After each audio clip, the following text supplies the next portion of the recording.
Assalamualaikum warahmatullahi wabarakatuh. Selamat datang di channel Dewi Malam, tempat di mana kisah-kisah misteri, horor, dan hal-hal gaib akan menemani malam kalian. Jangan lupa untuk like, komen, dan subscribe supaya kalian gak ketinggalan cerita seram berikutnya. Siapkan diri kalian, karena cerita malam ini sudah menunggu. Di pinggiran kota Jogja, tepat di tepi jalan menuju Imogiri, berdirilah dua warung sate kelatak yang setiap malam selalu mengepulkan asap dan aroma daging bakar. Salah satunya milik Pak Zidan, seorang pria berumur 44 tahun, dan istrinya Bu Ana, wanita sederhana yang selalu membungkus nasi sambil menenangkan 3 anaknya yang masih kecil. Warung mereka tidak besar, hanya bangunan kayu beratap seng, dengan beberapa meja panjang dan lampu bohlam redup yang berayun tertiup angin. Setiap sore, Pak Zidan mulai menyiapkan daging kambing. Tangannya cekatan menusuk potongan daging ke tusuk besi, sambil sesekali mengusap keringat di dahi. Namun malam demi malam pengunjungnya makin sedikit. Warung di seberang jalan ke milik Pak Rudi justru selalu ramai. Lampu di sana terang benderang, musik dangdut dari speaker kecil terdengar, dan orang-orang tertawa sambil menikmati sate yang katanya lebih empuk dan gurih. Pak Zidan hanya bisa menatap dari kejauhan, dengan hati panas dan dada sesak. Padahal resepnya sama, cara bakarnya juga begitu, gumamnya lirih. Bu Ana yang sedang menyiapkan sambal kecap menjawab dengan nada getir. Tapi mereka punya uang buat promosi, buat hiburan. Sementara kita cuma punya semangat. Malam itu hanya 2 pelanggan yang datang. Mereka makan sebentar lalu pergi tanpa banyak bicara. Sisa sate di panggangan tak laku. Daging yang sudah dibumbui pun mulai menghitam. Pak Zidan menarik napas panjang. Ia menghitung uang di kaleng kecil di bawah meja. Hanya cukup untuk membeli beras dan gas 1 hari lagi. Anak-anaknya, Raffi, Vira, dan Dimas, menatap dari balik tirai bambu. "Ayah, besok kita bisa makan sate lagi?" tanya Vira polos. Pak Zidan memaksa tersenyum, tapi matanya basah. "Tentu nak, besok pasti ramai." Namun dalam hati ia tahu itu bohong. Seminggu terakhir warungnya makin sepi. Beberapa pelanggan lama mengaku merasa tidak enak badan setelah makan sate buatannya. Ada yang bilang dagingnya keras, ada yang bilang bumbunya hambar. Padahal semua sama seperti dulu. Sementara itu warung Pak Rudi justru jadi buah bibir. Banyak orang bilang satenya punya cita rasa unik, empuk dan wanginya khas. Bahkan ada yang percaya Pak Rudi menggunakan cara khusus agar warungnya laris. Desas-desus itu sampai juga ke telinga Pak Zidan. Malam itu setelah semua pelanggan pulang, ia duduk di depan tungku yang hampir padam. Bara yang tersisa menyala pelan, menimbulkan bayangan merah di wajahnya. Apa mungkin Rudi pakai cara yang tidak wajar? Pikirnya pelan. Bu Ana datang membawa air, menatap suaminya yang termenung. "Sudahlah Mas, rezeki itu sudah diatur. Mungkin belum waktunya kita ramai lagi. Tapi kalau begini terus kita bisa gulung tikar, anak-anak gimana?" "Aku tahu.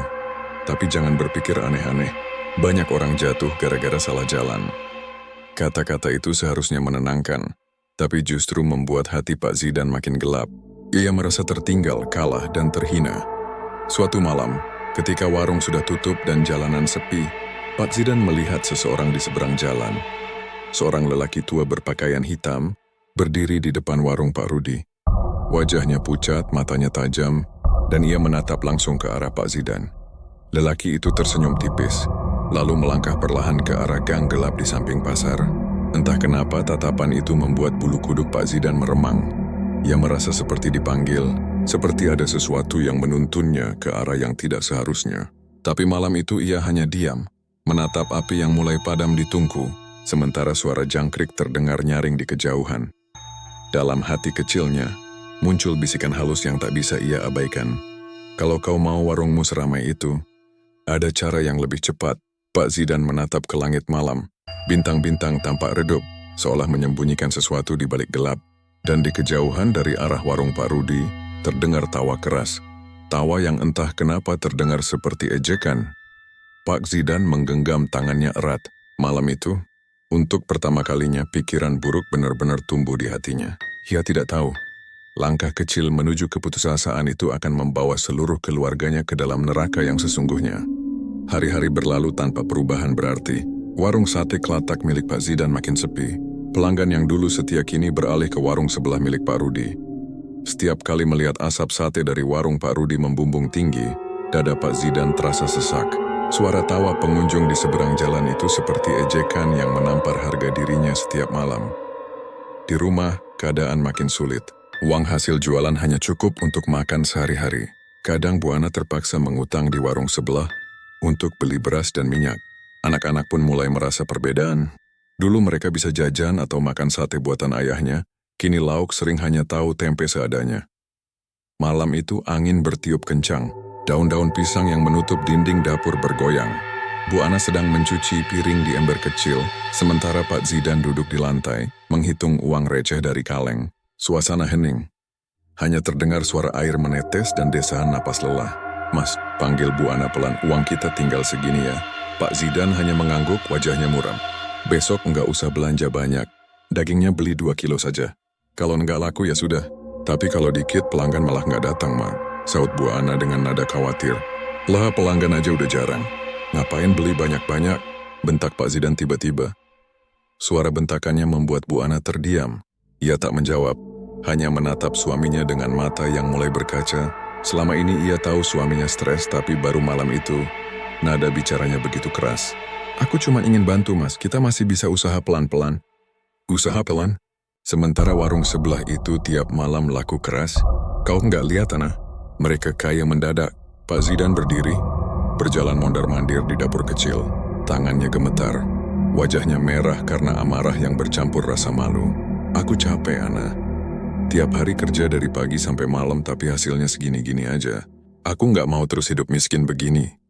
Bu Ana mencoba menenangkan, "Mas, jangan ngomong begitu. Rezeki orang beda-beda, nanti juga ada jalannya." Tapi justru kata-kata itu membuat hati Pak Zidan makin panas. Ia merasa tidak dimengerti, tidak dihargai, dan semakin terpojok. Anak sulung mereka, Raffi, muncul dari balik pintu, menatap orang tuanya bertengkar. "Ayah, jangan marah sama ibu," katanya lirih. Pak Zidan langsung diam. Napasnya tersengal menatap anaknya dengan mata berkaca. Ia tahu amarahnya salah arah, tapi rasa frustrasi sudah menumpuk. Malam itu mereka makan seadanya. Nasi dingin dengan sambal dan tempe goreng sisa siang. Tidak ada yang bicara, hanya suara sendok beradu dengan piring. Sesekali angin dari luar meniup lampu minyak, membuat bayangan di dinding bergoyang seperti sosok menari. Setelah anak-anak tidur, Bu Ana mendekati suaminya yang masih duduk di depan tungku sate. Bara merah masih menyala kecil. "Mas, jangan terlalu dipikirin. Aku tahu Mas capek, tapi tolong jangan cari jalan yang aneh-aneh. Aku takut." "Aneh-aneh gimana?" tanya Pak Zidan ketus.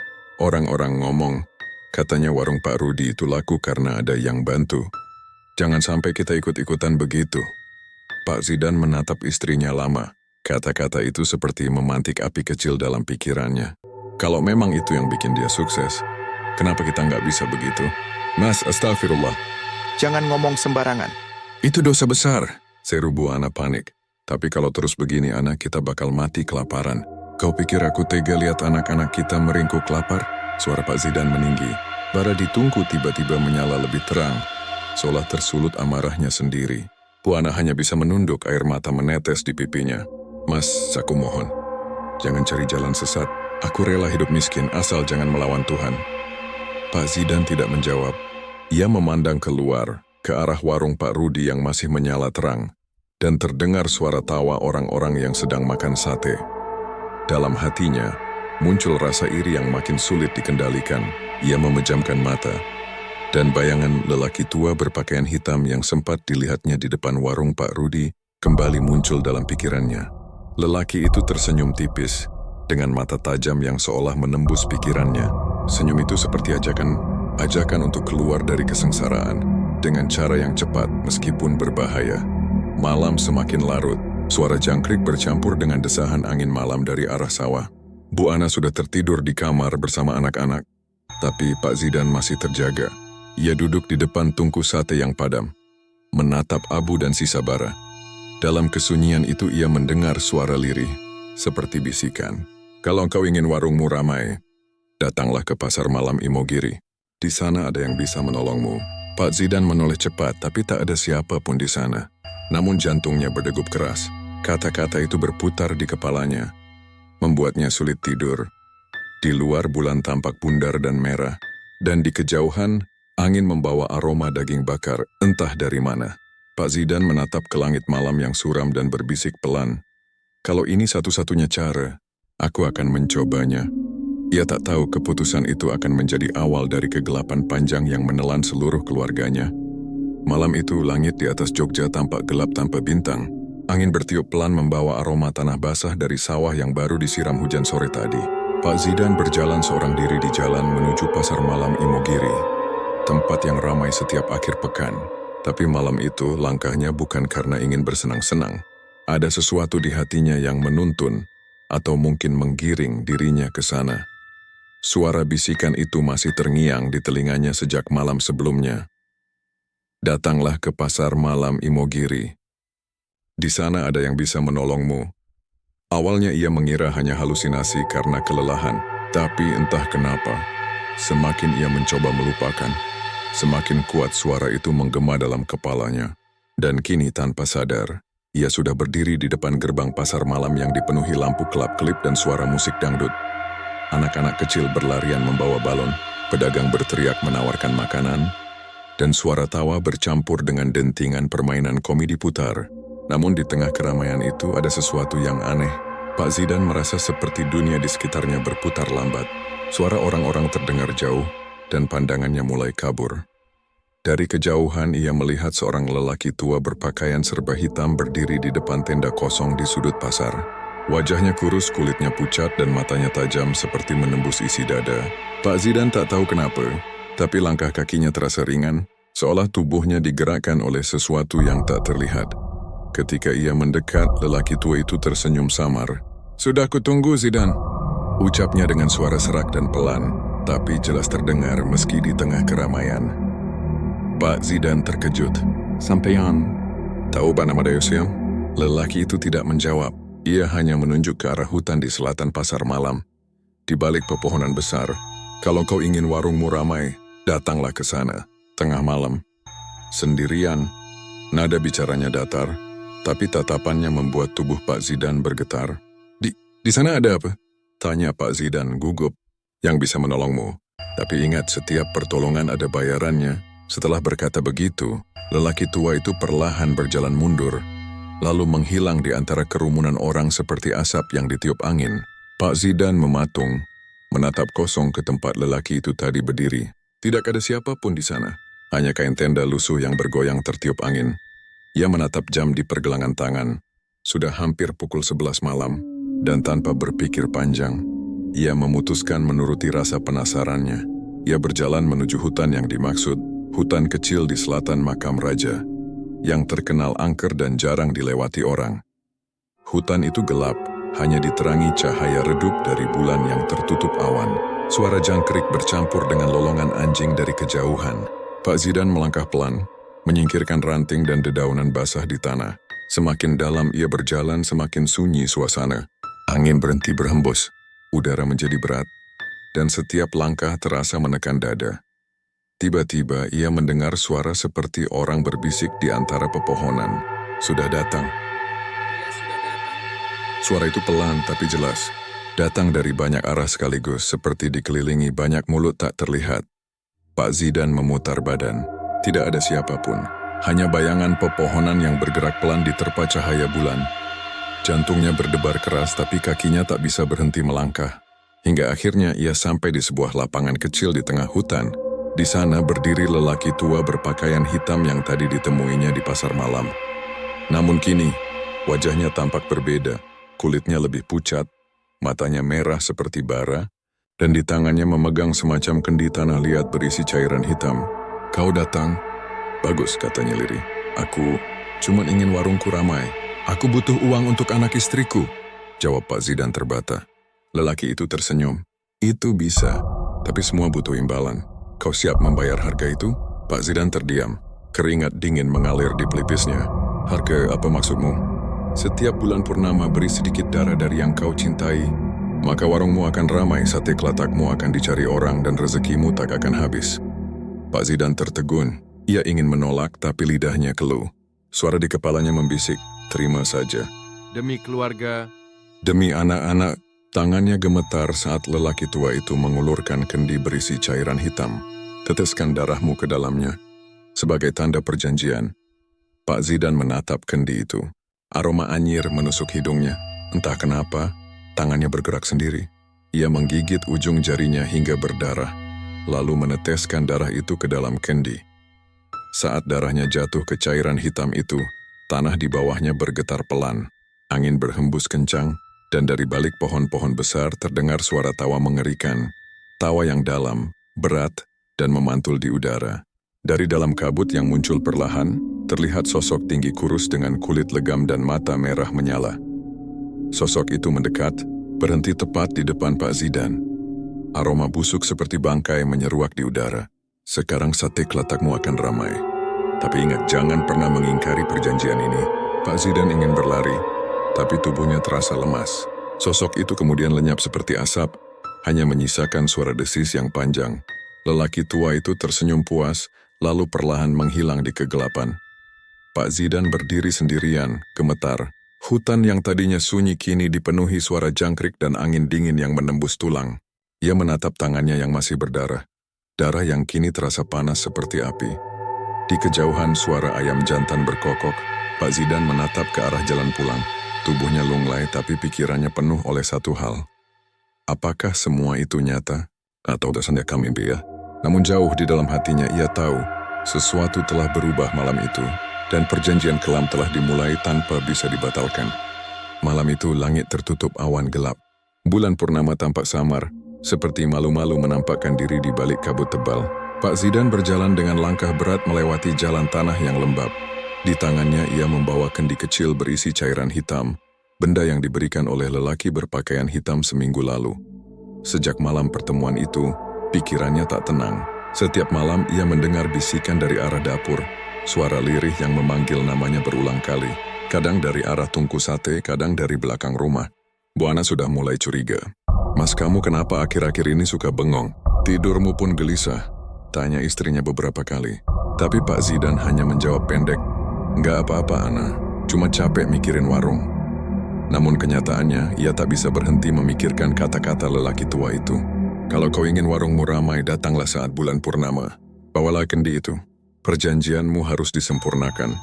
Dan malam itu suara itu kembali terdengar jelas di telinganya. "Datanglah Zidan. Waktunya sudah tiba." Tanpa berpikir panjang, Pak Zidan meninggalkan rumah diam-diam saat semua keluarganya tidur. Ia melangkah ke arah hutan di selatan makam raja, tempat yang kini terasa memanggilnya seperti magnet kegelapan. Saat ia tiba di tepi hutan, udara di sekeliling terasa aneh, dingin, tapi bukan dingin biasa. Dingin yang menusuk tulang membuat napas terasa berat. Kabut tebal menyelimuti pepohonan, dan suara jangkrik tiba-tiba berhenti. Semua hening, terlalu hening. Tiba-tiba dari balik kabut muncul lelaki berpakaian hitam yang dulu menemuinya di pasar malam. Matanya kini berwarna merah darah, dan senyum di wajahnya lebar tidak wajar. "Kau datang tepat waktu," katanya lirih. "Sudah siap untuk menerima apa yang kau minta?" Pak Zidan menelan ludah. Saya cuma ingin warung saya ramai, Pak. Saya butuh rezeki buat keluarga saya." Lelaki itu terkekeh pelan, lalu menunjuk tanah kosong di depannya. "Letakkan kendi itu di situ, di atas tanah yang kering. Dan jangan takut, apapun yang terjadi jangan mundur." Pak Zidan meletakkan kendi itu perlahan. Saat kendi menyentuh tanah, bumi bergetar pelan. Angin berputar di sekeliling mereka, membuat daun-daun beterbangan. Dari tanah muncul cahaya merah redup, seperti bara api yang menyala dari dalam bumi. Lelaki berpakaian hitam lalu mengeluarkan sebilah pisau kecil. Bilahnya hitam legam, berukir tulisan aneh yang tak bisa dibaca Pak Zidan. "Teteskan darahmu ke tanah. Ini tanda kesetiaanmu." Tangan Pak Zidan gemetar, tapi ia menuruti. Ia menoreh jari telunjuknya, dan darah menetes jatuh ke tanah di depan kendi. Saat tetes pertama menyentuh tanah, terdengar suara gemuruh pelan. Lelaki itu mengangkat kedua tangannya, menggumamkan mantra dalam bahasa yang tak dimengerti. Lalu dari bawah tanah, muncul asap pekat berwarna hitam yang perlahan membentuk sosok tinggi besar. Sosok itu begitu mengerikan, kulitnya legam seperti arang, matanya merah menyala, dan giginya tajam memanjang seperti binatang buas. Aroma busuk seperti daging busuk menyebar ke seluruh hutan. "Zidan." Suara itu bergema berat mengguncang dada. "Aku datang karena kau memanggilku. Kau ingin kekayaan, bukan?" Pak Zidan hanya mengangguk pelan. Kakinya gemetar, napasnya tersengal. Maka mulai malam ini sate kelatakmu akan ramai. Orang-orang akan datang sendiri mencarinya. Tapi ingat, sosok itu mendekat, matanya menatap tajam. Setiap bulan purnama, kau harus membayar dengan darah yang kau cintai. Kalau kau mengingkari, aku akan menagihnya sendiri. Tiba-tiba, tanah di bawah kaki Pak Zidan terbuka sedikit, menelan kendi hitam itu, lalu tertutup kembali. Suara tawa mengerikan menggema di seluruh hutan, membuat telinga Pak Zidan berdenging. Lelaki berpakaian hitam itu lalu menepuk bahunya dan berbisik, "Ingat, jangan lupa persembahan pertamamu. Bulan depan saat purnama darah harus mengalir." Lalu ia menghilang begitu saja. Kabut tebal lenyap, hutan kembali tenang. Tapi suasana berubah, lebih berat, lebih gelap. Pak Zidan tertegun di tempat, tangannya penuh darah, tubuhnya menggigil dan jantungnya berdegup sangat kencang. Tapi bersamaan dengan rasa takut itu muncul rasa lain, rasa aneh yang hangat di dadanya, semacam kekuatan baru yang tak bisa dijelaskan. Ia menatap ke arah kota yang mulai terlihat di kejauhan. "Warungku akan ramai," bisiknya pelan. "Warungku akan terkenal." Keesokan harinya Pak Zidan kembali ke rumah dengan mata sayu tapi senyum di bibirnya. Bu Ana menyambut dengan cemas, "Mas dari mana?" "Aku bangun gak lihat kamu. Cuma ke pasar sebentar beli daging," jawab Pak Zidan singkat sambil menaruh tas di dapur. Namun entah kenapa sejak hari itu suasana di rumah berubah. Anjing tetangga sering menggonggong ke arah dapur tanpa alasan. Kucing yang biasa tidur di bawah meja kini tak mau mendekat. Dan setiap malam tungku sate di warung kadang menyala sendiri meski tak ada api. Bu Ana mulai gelisah, tapi Pak Zidan hanya berkata, "Mulai malam ini warung kita pasti ramai, Ana. Aku sudah dapat cara supaya rezeki kita nggak seret lagi." Ia tersenyum lebar, tapi matanya tampak kosong. Dan benar saja malam itu warung mereka tiba-tiba penuh. Pelanggan datang silih berganti, memuji rasa sate yang luar biasa enak. Dagingnya empuk, bumbunya meresap sempurna dan aroma bakarnya menggoda. Namun di antara bau sedap sate yang terbakar, ada aroma lain yang samar. Aroma amis seperti darah yang belum kering.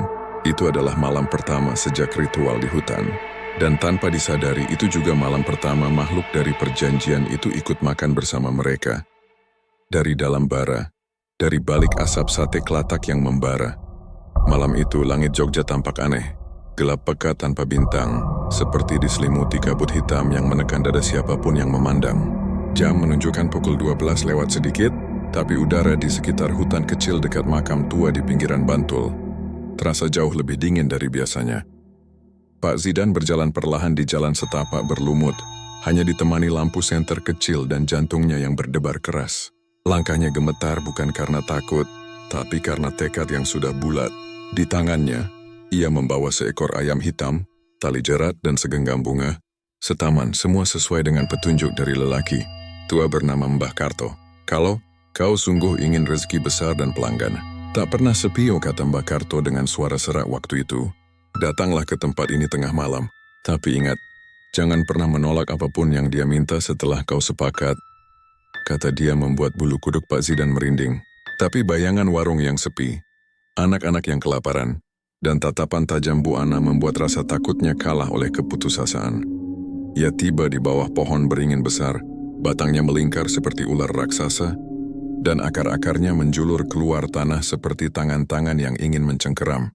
Di situ Mbah Karto sudah menunggu, wajahnya samar diterangi cahaya senter, tapi matanya memancarkan sesuatu yang dingin dan aneh. "Kowe wis siap?" tanya Mbah Karto perlahan. "Saya? Sudah, Mbah. Eleng kabe sing klakon ono tumbale. Ojo mundur, nek wis mlebu." "Saya paham, Mbah. Asal warung saya ramai." Mbah Karto tersenyum tipis lalu menancapkan tongkat kayunya ke tanah. Ia mulai komat kamit, mengucapkan sesuatu dalam bahasa yang terdengar seperti campuran Jawa kuno dan bisikan dari dalam bumi. Suara jangkrik berhenti, angin diam. Hanya ada satu suara, seperti napas berat yang datang dari dalam batang pohon. Pak Zidan memegang ayam hitamnya erat-erat, tapi hewan itu tiba-tiba berontak keras, sayapnya mengepak-ngepak, dan matanya seolah melihat sesuatu di kegelapan. Kemudian krak, batang pohon beringin itu bergetar. Dari sela akar muncul sosok tinggi besar berbulu gelap, matanya merah seperti bara api, dan bau amis bercampur darah menyengat di udara. Pak Zidan terpaku, tubuhnya kaku seperti batu. Sosok itu tak berbicara dengan mulut, tapi suaranya langsung masuk ke dalam kepala. "Manungsa, Kowe sing jaluk rezeki? Iya, saya yang minta, jawab Pak Zidan terbata. Opo sing kowe pengen? Saya mau warung saya ramai, mau kaya, mau dihormati. Bisa, tapi kudu ana ganti. Apapun, asal keluarga saya hidup lebih baik. Sosok itu tertawa. Suara tawanya serak dan panjang, seperti besi digesek batu. Lalu ia mengulurkan tangannya yang hitam dan berasap. Dari telapak tangan itu keluar sebuah benda kecil. Kepingan arang berbentuk kepala kambing. Simpen iki ing panggonan bakarmu. Saben wengi ucap ke jeneng kusak durunge buka warung. Lan saben pasaran pahing kudu ana darah sing ngalir. Darah? Pak Zidan mengulang dengan suara gemetar. Tapi sebelum ia bisa bertanya lagi, sosok itu menghilang seperti asap tertiup angin. Hanya bau busuk yang tersisa. Dan ayam hitam yang tadi dibawanya kini sudah mati dengan leher terpelintir. Bakarto mendekat, wajahnya tenang seolah tak terjadi apa-apa. Wis rampung Zidan, mulai besok warungmu bakal rame. Tapi eleng, jangan lali karo janjimu. Nek lali bakal ana sing dijupuk. Siapa yang dijemput mbah? Sing paling kowe sayang. Perkataan itu membuat darah Pak Zidan terasa dingin. Tapi begitu ia pulang malam itu, ia merasa aneh. Entah kenapa tubuhnya ringan, pikirannya tenang, dan di matanya dunia tampak lebih terang. Keesokan harinya, sejak pagi warungnya ramai. Orang-orang datang tanpa henti. Satenya dibilang paling enak di daerah itu. Bahkan lebih lezat dari punya Pak Rudi. Uang menumpuk di kotak kas, pelanggan mengantre sampai ke jalan. Bu Ana heran, tapi senang. Mas, kok bisa seramai ini ya? Kayak keajaiban. Pak Zidan hanya tersenyum samar, sambil memandangi arang berbentuk kepala kambing yang ia sembunyikan di tungku panggangan. Namun malamnya, ketika semua sudah tidur, terdengar suara dari dapur seperti seseorang sedang menyayat daging. Padahal tak ada siapa-siapa di sana. Dari jendela belakang tampak bayangan hitam berdiri di dekat tungku. Tangannya memegang tusuk sate yang meneteskan darah segar. Pak Zidan hanya berdiri terpaku di pintu, tak berani bergerak. Dan dari kegelapan, terdengar bisikan yang dulu pernah ia dengar di kepala. Wiswaya he manungsa, kowe kudu nepaki janjimu. Sejak malam perjanjian itu, warung sate Kelatak milik Pak Zidan tak pernah sepi. Setiap sore sebelum matahari benar-benar tenggelam, orang-orang sudah berdatangan. Ada yang dari luar kota, ada yang bahkan sengaja antre hanya untuk mencicipi sate yang katanya paling empuk di Jogja, fubara panggangan berkilau merah.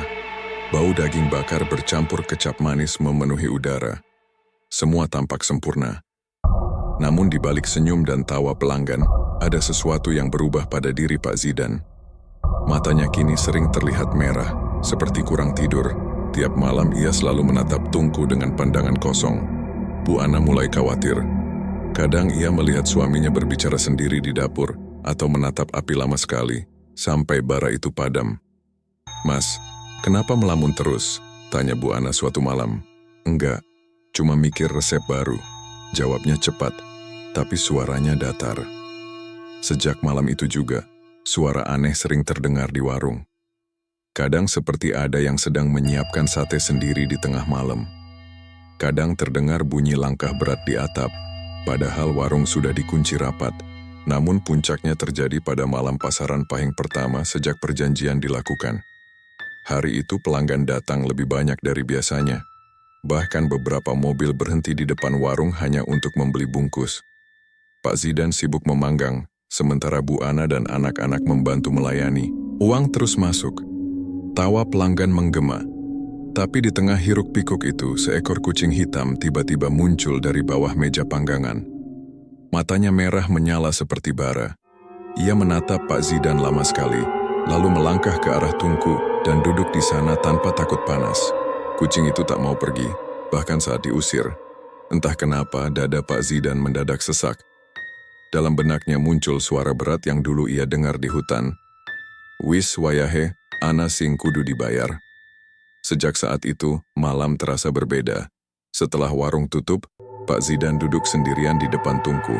Kucing hitam itu masih di sana menatapnya tanpa berkedip. Lalu dari kegelapan belakang warung, muncul bayangan tinggi besar seperti sosok yang dulu ia temui di bawah beringin. Kowe wis nampak kabeh sing kowe jaluk Zidan. Saya sudah melakukannya, Tuan. Warung saya ramai. Lalu, apalagi yang harus saya lakukan? Tumbal pertama, saiki, tumbal, kowe wis janji, nek ora, kabeh sing wis kowe untuk bakal ilang. Pak Zidan ingin menolak, tapi tubuhnya tak bisa digerakkan. Keringat dingin menetes dari pelipis. Ia berusaha berdoa tapi lidahnya keluh. Dalam kepalanya muncul wajah keluarganya, anak-anaknya yang tertidur pulas di rumah. Ora kudu kula wargamu. Cukup siji nyowo sing nggenepi malam iki. Seketika, dari luar warung, terdengar suara langkah seseorang.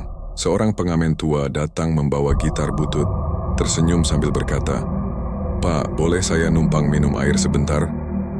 Pak Zidan terdiam. Matanya menatap sosok pengamen itu lama, dan dalam pandangan samar, wajah pengamen berubah.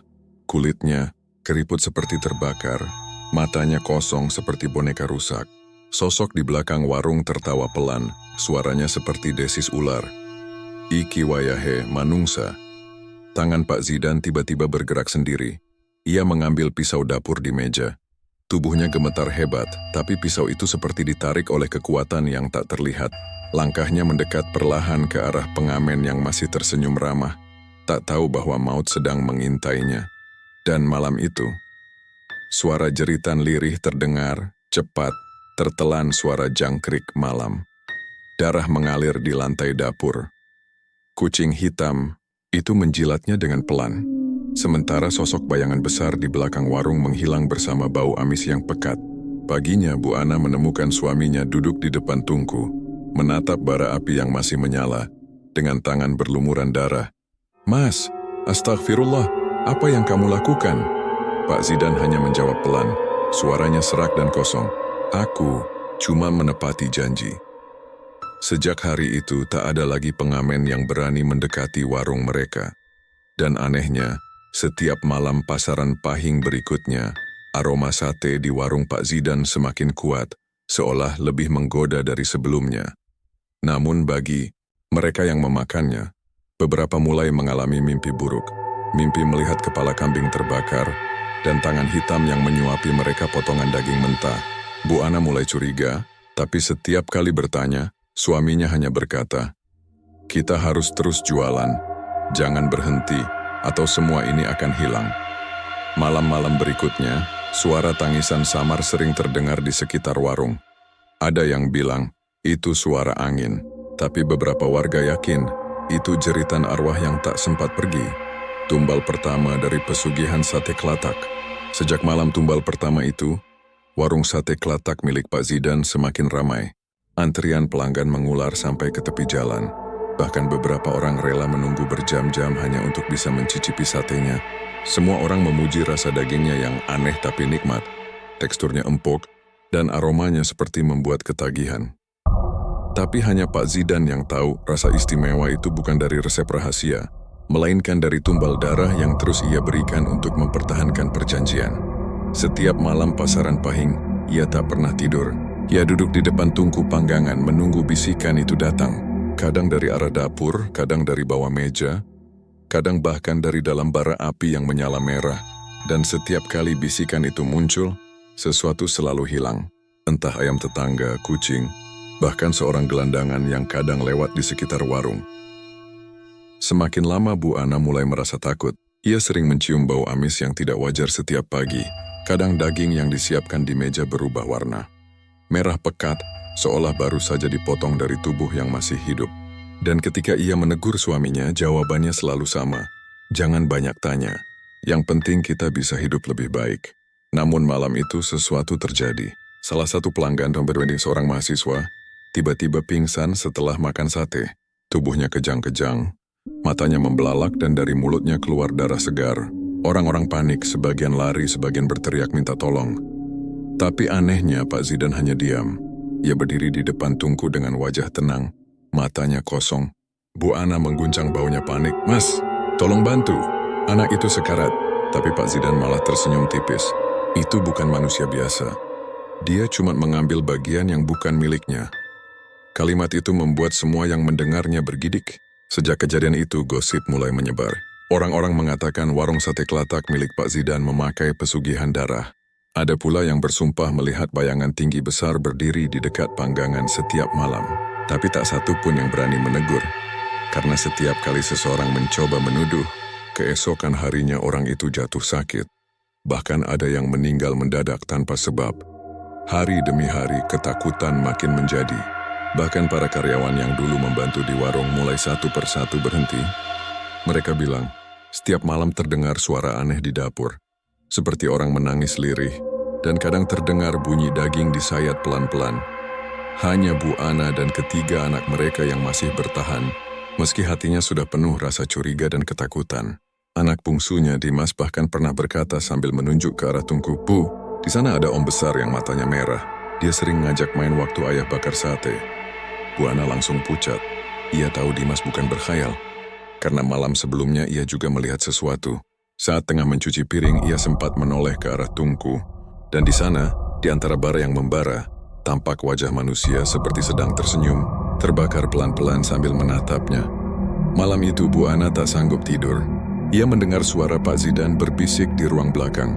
Seperti sedang berbicara dengan seseorang. Namun suara balasan itu bukan suara manusia. Berat, bergema, dan bergetar seperti datang dari perut bumi. "Wiswaya Zidan, rezekimu bakal tambah gede, tapi tumbal sabanjure kudu luwih dekat karo atimu." Bu Ana menahan napas di balik pintu. Ia paham maksud kalimat itu, dan tubuhnya langsung gemetar. Segera setelah suara itu hilang, ia berlari kembali ke kamar, memeluk anak-anaknya erat-erat, dan berdoa dalam hati agar semua ini hanya mimpi buruk. Namun keesokan paginya, Dimas mendadak demam tinggi, tubuhnya panas seperti dibakar. Dan setiap kali Bu Ana menempelkan kain basah ke dahinya, bocah itu mengigau dengan suara serak. "Om mata merah datang, Bu. Katanya aku gantian." Bu Ana menjerit. Ia menatap Pak Zidan dengan mata penuh air mata. "Mas, hentikan semua ini. Aku nggak mau kehilangan anak-anak." Tapi suaminya hanya duduk di pojok ruangan. Wajahnya gelap dan dingin. "Aku nggak bisa berhenti, Ana. Kalau aku berhenti, semuanya akan hilang. Rezeki, warung, semuanya. Kita akan kembali miskin. Lebih baik miskin daripada kehilangan anak sendiri. Kamu nggak tahu apa-apa." Bentak Pak Zidan tiba-tiba, matanya merah menyala seperti bukan manusia. Sejak malam itu Bu Ana menyembunyikan anak-anak di rumah. Ia tak lagi membantu di warung, dan mulai mencari cara untuk melarikan diri. Namun setiap kali ia berusaha kabur, selalu saja ada hal aneh yang menghalangi. Ban motor bocor, anaknya demam, atau suara bisikan di telinganya saat tidur. "Ora iso uwal, Ana. Janji suamimu, janji keluarga." Bau daging bakar di warung semakin kuat dari malam ke malam. Namun jika diperhatikan baik-baik, aroma itu bukan lagi seperti sate biasa. Ada bau darah, amis, dan daging yang membusuk di dalamnya. Beberapa pelanggan mulai mengeluh. Satenya makin enak tapi aromanya, "Kok aneh, ya? Kayak bau manusia gosong." Bu Ana hanya bisa menangis di rumah setiap malam sambil memeluk anak-anaknya. Ia tahu kutukan itu makin dekat dan dalam hati ia sadar, tumbal berikutnya mungkin adalah seseorang yang ia cintai sendiri. Dan di luar sana, di balik asap sate yang menggoda itu, sosok tinggi bermata merah terus menunggu. Menanti tumbal kedua dari pesugihan sate Kelatak. Hujan turun deras malam itu. Petir menyambar-nyambar langit Jogja. Seolah alam ikut murka pada sesuatu yang sedang terjadi di bumi. Di rumah kecil di belakang warung sate Kelatak, Bu Ana duduk memeluk ketiga anaknya erat-erat. Wajahnya pucat, matanya sembab karena tak henti menangis.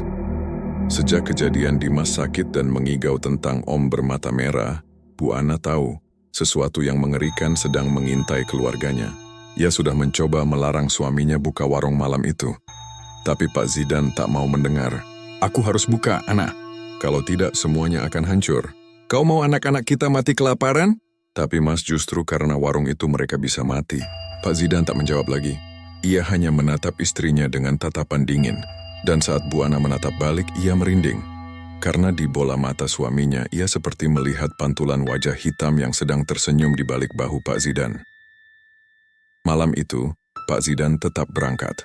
Ia membawa bakul daging, tusuk sate dan arang hitam yang selalu ia simpan di wadah tertutup.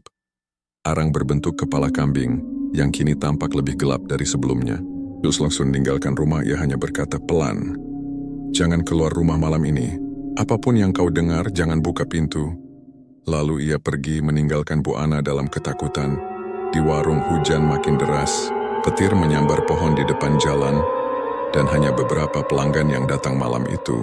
Tapi meski sedikit, aroma sate tetap menyebar aneh.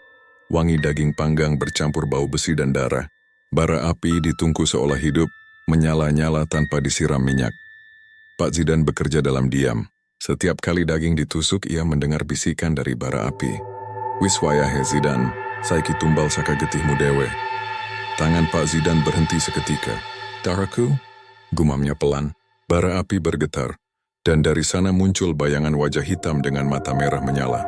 Opo kowe lali janjimu? Tumbal pisan ora cukup, kowe kudu nepaki. Bara makin besar, api menjilat sampai ke wajah Pak Zidan. Dalam kilatan cahaya, ia melihat bayangan tubuh hitam tinggi menjulang di belakang warung. Sosok yang sama yang dulu muncul di bawah beringin, kini berdiri dengan tubuh berasap menatapnya. Darahmu, utawa darah kulawargamu. Pilih, suara itu menggema di kepalanya. Pak Zidan gemetar, tubuhnya basah oleh keringat dingin, tapi matanya mulai merah, seperti ada sesuatu yang menguasainya. Ia mengangkat pisaunya, menatap tangan kirinya. Namun sebelum pisau itu menyentuh kulitnya, tiba-tiba suara Bu Ana terdengar dari luar warung. Mas, jangan lakukan itu. Pak Zidan tersentak. Di tengah hujan deras, Bu Ana berdiri di depan warung. Wajahnya basah, matanya merah karena menangis. Aku sudah tahu semuanya, Mas. Aku tahu kamu buat perjanjian setan itu. Ana, kau nggak ngerti. Semua ini demi kita. Demi kita. Atau demi keserakahanmu. Kau pikir Tuhan akan diam? Lihat. Dimas hampir mati gara-gara perbuatanmu. Petir menyambar. Bara api di tungku bergemuruh, seolah marah mendengar kalimat itu. Dari dalam api muncul sosok tinggi besar. Matanya merah membara, tubuhnya hitam berasap, dan tangannya panjang seperti akar pohon. Ia berdiri di antara mereka, menatap Bu Ana dengan senyum mengerikan. Perempuan iki, isoda ditumbal sing luwih kuat. Bu Ana menjerit dan mundur, tapi akar hitam dari lantai warung tiba-tiba menjulur melilit kakinya. Pak Zidan terkejut berusaha menarik istrinya. Tapi akar itu seperti hidup, menarik tubuh Bu Ana ke arah tungku yang menyala. Suara tawa keras menggema di seluruh warung, bercampur teriakan panik Bu Ana. Mas, lepasin aku. Tolong. Ana, pegang tanganku. Namun tangan Bu Ana licin penuh darah dan abu. Dalam sekejap akar itu menariknya masuk ke dalam bara api. Seketika nyala tungku membesar, suara api meledak dan aroma daging terbakar memenuhi udara. Pak Zidan menjerit histeris, tapi dari balik api, terdengar suara Bu Ana berbisik pelan. Mas, aku nggak akan biarkan kamu tenang. Api padam mendadak. Yang tersisa hanya abu hitam dan arang yang kini berbentuk wajah Bu Ana. Matanya terbuka, menatap kosong ke arah suaminya. Sejak malam itu warung Pak Zidan semakin ramai. Tapi setiap kali ia membakar sate, api di tungku selalu berbentuk wajah Bu Ana. Dan kadang, di tengah pelanggan yang tertawa dan menikmati makanan, terdengar suara tangisan samar dari arah dapur. Anak-anak mereka berubah pendiam. Vira sering menangis di malam hari, mengaku melihat ibunya berdiri di dekat tungku dengan tubuh gosong, dan mata menatap tajam ke arah ayahnya. Sementara Dimas yang dulu sering ceria, kini lebih sering duduk diam di pojok rumah, menggambar sosok hitam tinggi dengan taring panjang dan mata merah menyala. Setiap malam pahing Pak Zidan tak lagi tidur. Ia hanya duduk di depan bara api, menatap wajah Bu Ana di antara arang. Dan setiap kali bisikan itu datang, ia menjawab pelan, Aku sudah beri darahku, istriku. Apalagi yang kau mau? Tapi dari dalam tungku terdengar suara serak yang membuat darahnya beku. Kabeh, nganti ora ono maneh sing nyebut jenengmu. Semua, sampai tak ada lagi yang menyebut namamu. Pak Zidan tahu artinya, tumbal belum selesai. Dan kali ini, nyawa anak-anaknya yang menjadi incaran. Malam itu untuk pertama kalinya Pak Zidan menangis. Air matanya jatuh ke bara api yang masih menyala. Namun dari dalam nyala itu, muncul tawa lembut Bu Ana. Bukan lagi manusia, tapi suara yang menusuk hati. Mas, kamu pikir bisa lari dari dosa? Api menyala lebih besar, dan di dalamnya wajah Bu Ana, sosok hitam dan arang berbentuk kepala kambing berpadu menjadi satu. Sementara di luar, angin berembus membawa bau sate yang aneh. Harum, menggoda, tapi di balik aromanya, ada bau daging manusia yang terbakar. Malam itu Jogja seperti diselimuti kabut tebal yang tidak biasa. Angin dingin bertiup dari arah selatan, membawa aroma anyir darah yang samar. Warung sate Kelatak milik Pak Zidan yang dulu ramai kini berubah menjadi tempat yang mencekam. Lampu gantung berayon pelan, kursi-kursi berdebu, dan bara arang yang dulu menyala kini padam selamanya. Sejak kematian Pak Zidan seminggu lalu, kampung itu jadi sunyi. Tak ada yang berani lewat depan warungnya. Apalagi setelah kabar menyebar bahwa arwahnya sering muncul di malam hari. Orang-orang bersumpah melihat bayangan Pak Zidan sedang memanggang sate di tengah malam, dengan mata merah menyala dan tubuh penuh luka bakar. Namun malam itu, Bu Ana istrinya masih bertahan di rumah. Ia belum bisa menerima kenyataan, tubuhnya lemas, matanya bengkak karena menangis. 3 anak mereka kini yatim piatu, tapi sejak kejadian itu, anehnya, ketiganya juga menghilang satu persatu. Malam pertama, anak sulung mereka, Reza, tiba-tiba menghilang setelah mengatakan ia melihat ayahnya berdiri di belakang warung. Malam kedua, si tengah, Dina, ditemukan menggigil di dapur, mulutnya terus bergumam bau daging ayah. Sebelum akhirnya meninggal dengan mata melotot. Dan kini, tinggal si bungsu Aldi, yang hanya duduk diam di pojok kamar, tidak mau bicara. Bu Ana memeluk anaknya erat malam itu. Sudah, nak. Kita akan pergi dari sini besok. Kita pindah ya. Jangan takut, katanya dengan suara bergetar. Namun Aldi hanya menatap kosong ke arah jendela. Ibu, ayah nunggu di luar. Dia bawa sate buat aku, katanya datar. Bu Ana langsung gemetar. Ia menoleh ke arah jendela. Dan di sanalah ia melihat sosok itu. Pak Zidan berdiri di luar. Wajahnya hitam hangus, bajunya sobek, dan di tangannya ada tusuk sate berisi potongan daging yang masih meneteskan darah segar. Tapi bukan darah kambing, itu darah manusia. Bu Ana menjerit histeris, langsung menarik tirai jendela dan berlari keluar kamar sambil memeluk anaknya. Namun suara langkah kaki terdengar dari dapur. Suara itu berat dan menyeret, seolah ada yang menyeret rantai di lantai. Saat Bu Ana memberanikan diri menoleh, ia melihat bayangan Pak Zidan masuk ke dalam rumah. Wajahnya rusak, matanya hanya 2 lubang hitam berasap, dan dari mulutnya meneteskan darah. Suaranya berat seperti berasal dari perut bumi. Ana, kamu janji, jangan ninggalin aku. Bu Ana berteriak, kau bukan suamiku, kau bukan Zidan. Sosok itu mendekat, menatap dengan tatapan kosong, lalu mengangkat tangan kanannya. Dan di situ tampak jari-jarinya sudah meleleh seperti lilin, tapi tetap mencengkeram kuat tusuk sate yang berasap. Ini daging yang kamu mau, Ana. Daging pesugihan kita. Dalam ketakutan, Bu Ana mendorong anaknya ke belakang dan berlari ke dapur. Ia mengambil minyak tanah, lalu menyiramkannya ke tubuh sosok itu. Dengan tangan gemetar, ia menyalakan korek api. Api langsung menyambar, membakar tubuh sosok Pak Zidan, tapi bukannya berteriak. Makhluk itu malah tertawa, tawa berat yang menggema di seluruh rumah. Namun saat api makin besar, Bu Ana sadar. Api itu bukan hanya membakar arwah suaminya, tapi juga menyambar dirinya. Tirai terbakar, kayu retak, dan Aldi menjerit di kamar. Dalam kobaran api, terdengar suara-suara dari dunia lain, tangisan, jeritan, dan bisikan jin yang dulu memberi mereka kekayaan. Janji, sudah ditepati, bisik suara itu lirih di antara kobaran. Keesokan paginya, warga menemukan rumah Pak Zidan telah rata dengan tanah. Hanya arang sisa bau daging terbakar, dan 3 potongan sate yang tertancap di abu, seolah dipersembahkan kepada sesuatu yang tak terlihat. Sejak saat itu, setiap malam Jumat Kliwon, orang yang lewat depan bekas warung itu sering mencium aroma sate yang terbakar, disertai suara bisikan halus, tambah sate 1 ya. Dan jika ada yang berani mendekat, konon mereka akan melihat seorang pria tengah memanggang sate di tengah bara, dengan mata merah dan senyum yang membeku, menunggu pelanggan baru yang siap menukar nyawanya demi rezeki yang cepat. Pesugihan warung sate, Kelatak pun menjadi legenda baru di Jogja. Sebuah kisah yang menakutkan dan menjadi peringatan bagi siapapun yang ingin mencari kekayaan lewat jalan gelap. Karena setiap janji dengan iblis pasti dibayar. Bukan dengan uang, tapi dengan nyawa.